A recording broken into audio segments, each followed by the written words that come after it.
प्यारे बच्चों नमस्कार। मैं कृष्णकांत त्रिपाठी अपने चैनल में आपका स्वागत करता हूँ। प्रश्नावली 9.6 के 2 सवाल हम लोग कर चुके थे। देखते हैं तीसरा सवाल। तीसरा सवाल हमारा dy/dx प्लस y/x बराबर x²। तो देखो इसकी तुलना काहे से करते हैं। अगर dy/dx है तो dy/dx प्लस py बराबर q, py बराबर q से तुलना करने पर, इससे तुलना अगर करेंगे तो हमारा p की जगह पे कितना लिखा हुआ है। यहाँ देखो dy/dx बराबर y बराबर, लेकिन फिर क्या लिखा हुआ है फालतू में, यहाँ p के अलावा लिखा हुआ 1/x, तो वही तो हो गया हमारा p का मान। और इधर बराबर q होता है, इधर q की जगह क्या लिखा हुआ x²। p q के मान ज्ञात करने के बाद फिर हम क्या ज्ञात करते हैं, समाकलन गुणांक।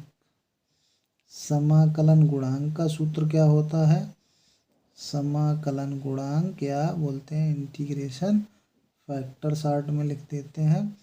सूत्र क्या होता है, e की पावर p dx, यानी कि e की पावर p का मान कितना है 1/x dx। 1/x का समाकलन क्या होता है, log x। अब देखो log का बेस e और ये e पर है, बेस e पर log x लिखा हुआ है। तो अगर बेस और ये समान हो तो इसका मान क्या होता है x, तो ये आ जाएगा हमारा x, ये संख्या ही प्राप्त हो जाती है। अब हल क्या होता है, y गुणे इंटीग्रेशन फैक्टर बराबर फिर समाकलन q इंटू इंटीग्रेशन फैक्टर और इसका समाकलन और प्लस एक कांस्टेंट। मान रख देते हैं सबका। मान रखेंगे तो y इंटीग्रेशन फैक्टर कितना आया x बराबर q क्या है x², integration factor x dx plus c, यानी कि इसको लिखेंगे xy, ये x³ का समाकलन क्या होगा, एक घात बढ़ जाएगी x की घात 4/4 प्लस c। यही हो गया हमारा आंसर। सवाल नंबर 4 हमारा है dy/dx plus sec x y बराबर tan x, x का मान 0 से लेके 90 से छोटा है मान। तो फिर वही क्या करेंगे, dy/dx प्लस py बराबर q से तुलना करेंगे। तुलना करने पर क्या हमको प्राप्त हो जाएगा, p का मान प्राप्त हो जाएगा हमको। क्या लिखा हुआ है, ये y के अलावा sec x, और q का मान हमको क्या मिल जाएगा, tan x, q लिखा हुआ है tan x। फिर हम क्या ज्ञात करेंगे, इंटीग्रेशन फैक्टर, यानी कि समाकलन गुणांक। क्या सूत्र होता है, e की पावर p dx। तो e की पावर p का मान हमारा है sec x और dx। sec x का समाकलन क्या होता है पता है आप लोगों को, log sec x plus tan x। तो अभी हम पिछले सवाल में आपको बता ही चुके हैं कि अगर ई आधार पर log लिखा हुआ हो तो x की जगह जो मान होता है वही मान हमको प्राप्त हो जाएगा, sec x plus tan x, ये मान हमको प्राप्त हो गया। अब हल, समीकरण का हल क्या होगा, y इंटू इंटीग्रेशन फैक्टर बराबर q into integration factor dx और plus c। y integration factor क्या है, sec x plus tan x बराबर q की जगह पे है tan x हमारा, इंटीग्रेशन फैक्टर है sec x plus tan x और एक कांस्टेंट। अब क्या करेंगे, इसको अलग अलग करके समाकलन कर लेंगे। By sec x plus tan x बराबर टेन एक्स का गुणा सेक एक्स में होगा तो हो जाएगा tan x into sec x. इसको अलग कर लेते हैं, प्लस टेन टेन का गुणा टेन स्क्वायर एक्स प्लस सी। इस टेन का अंदर गुणा कर दिया। अब सेक एक्स और टेन एक्स का समाकलन क्या होता है, सेक एक्स। टेन स्क्वायर का हम लोग नहीं कर सकते, लेकिन हमें पता है sec square theta minus one, ये होता है टेन स्क्वायर थीटा। ये हो गया सेक एक्स। अब सेक स्क्वायर एक्स का समाकलन हमें पता है टेन एक्स, वन का हो गया एक्स प्लस सी, वाई इधर sec x plus tan x.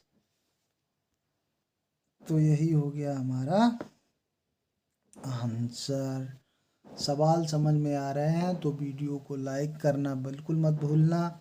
Channel को अभी तक सब्सक्राइब नहीं किया है तो सब्सक्राइब कर लीजिए, बेल आइकन ज़रूर दबा दीजिए ताकि मैं वीडियो डालूं और आपको नोटिफिकेशन प्राप्त हो जाए। पांचवा सवाल हमारा थोड़ा बदल दिया है। ये लिखा हुआ है कास स्क्वायर एक्स फिर d y upon d x plus by tan x. तो हमें पता है कि d y upon d x तो अकेला होता है रैखिक समीकरण में, रैखिक अवकल समीकरण में। तो कास स्क्वायर एक्स से क्या करेंगे, भाग दे देंगे।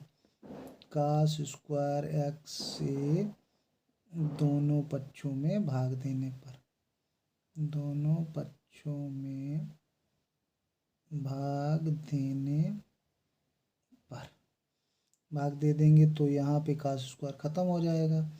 फिर बाई बट्टे हो जाएगा कास स्क्वायर एक्स बराबर में हो जाएगा tan x upon cos square x.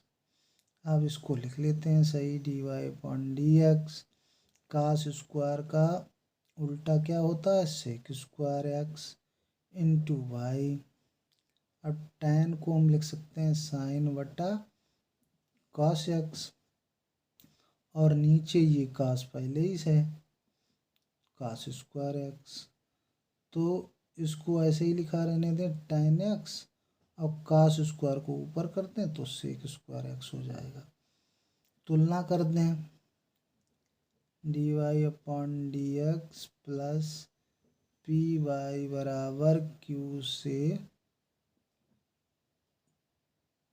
तुलना करने पर, तुलना करेंगे तो p का मान हमको क्या प्राप्त हुआ, y का गुणांक जो है वो सेक स्क्वायर एक्स, बराबर में जो लिखा हुआ है वो पूरा q है tan x into sec square x. ये हमको प्राप्त हो गया p और q का मान। अब हमें क्या चाहिए, समाकलन गुणांक, इंटीग्रेशन फैक्टर। क्या सूत्र है, e की पावर p dx। अब ये तो रट गया होगा, sec square x d x. Sec square x का समाकलन क्या होता है बताइए, सेक स्क्वायर का समाकलन क्या होता है टेन एक्स, अभी पिछले ही सवाल में बताया। तो ये इंटीग्रेशन फैक्टर प्राप्त हो गया ई की पावर टेन एक्स। अब हल लिखेंगे समीकरण का, तो बाई इंटू इंटीग्रेशन फैक्टर बराबर क्यू इंटू इंटीग्रेशन फैक्टर, इसका समाकलन करना है प्लस सी। तो बाई ई की पावर टेन एक्स, ये तो इंटीग्रेशन फैक्टर हो गया, बराबर क्यू का मान क्या है, sec square x into tan x. अब इंटीग्रेशन फैक्टर है ई की पावर टेन एक्स प्लस सी, और इसका समाकलन हमको करना है। तो समाकलन इस पार्ट का कैसे करेंगे, तो इसमें हम क्या कर लेते हैं, टेन एक्स बराबर टी मान लेते हैं। क्यों माना, क्योंकि उसका अवकलन दिया हुआ है sec square x d x बराबर डी टी।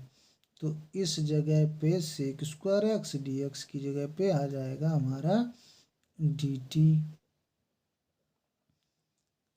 तो ये सेक स्क्वायर एक्स, अब टेन एक्स तो हमने मान लिया था टी, और ई की पावर टेन एक्स तो टी हो जाएगा, और sec square x d x d t में चला गया प्लस सी। अब ये हमारे दो फलन हो गए।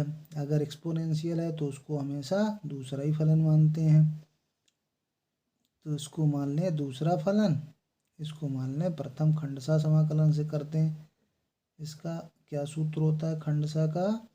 प्रथम फलन टी हो गया, दूसरे का समाकलन e की पावर टी का अवकलन भी e की पावर टी और समाकलन भी, फिर माइनस टी का अवकलन यानी कि एक हो जाएगा टी के सापेक्ष, और e की पावर टी का e की power T D T plus एक कांस्टेंट रहेगा बाई इंटू ई की power tan x T E की पावर टी और ई की पावर टी का ये समाकलन ई की पावर टी प्लस सी।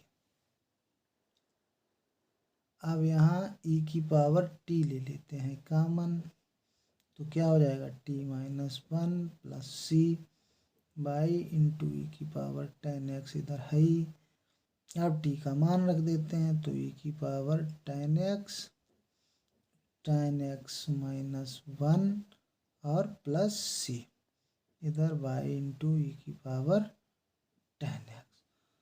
तो ये हो गया हम लोगों का आंसर। आप चाहे तो ई की पावर टेन एक्स का भाग और दे दीजिए जैसे किताब में दिया हुआ है, ई की पावर टेन एक्स का भाग देंगे तो ये ख़त्म हो जाएगा, तो यहाँ तो रह जाएगा टेन एक्स माइनस वन, यहाँ सी में भाग हो जाएगा सी अपान ई की पावर टेन एक्स, और इसको कैसे लिख देंगे ten X minus one plus सी, और ये घात अगर ऊपर ले जाए तो ई की पावर माइनस टेन एक्स हो जाएगा, घात माइनस की हो जाएगी। यही हो गया हमारा किताब वाला आंसर।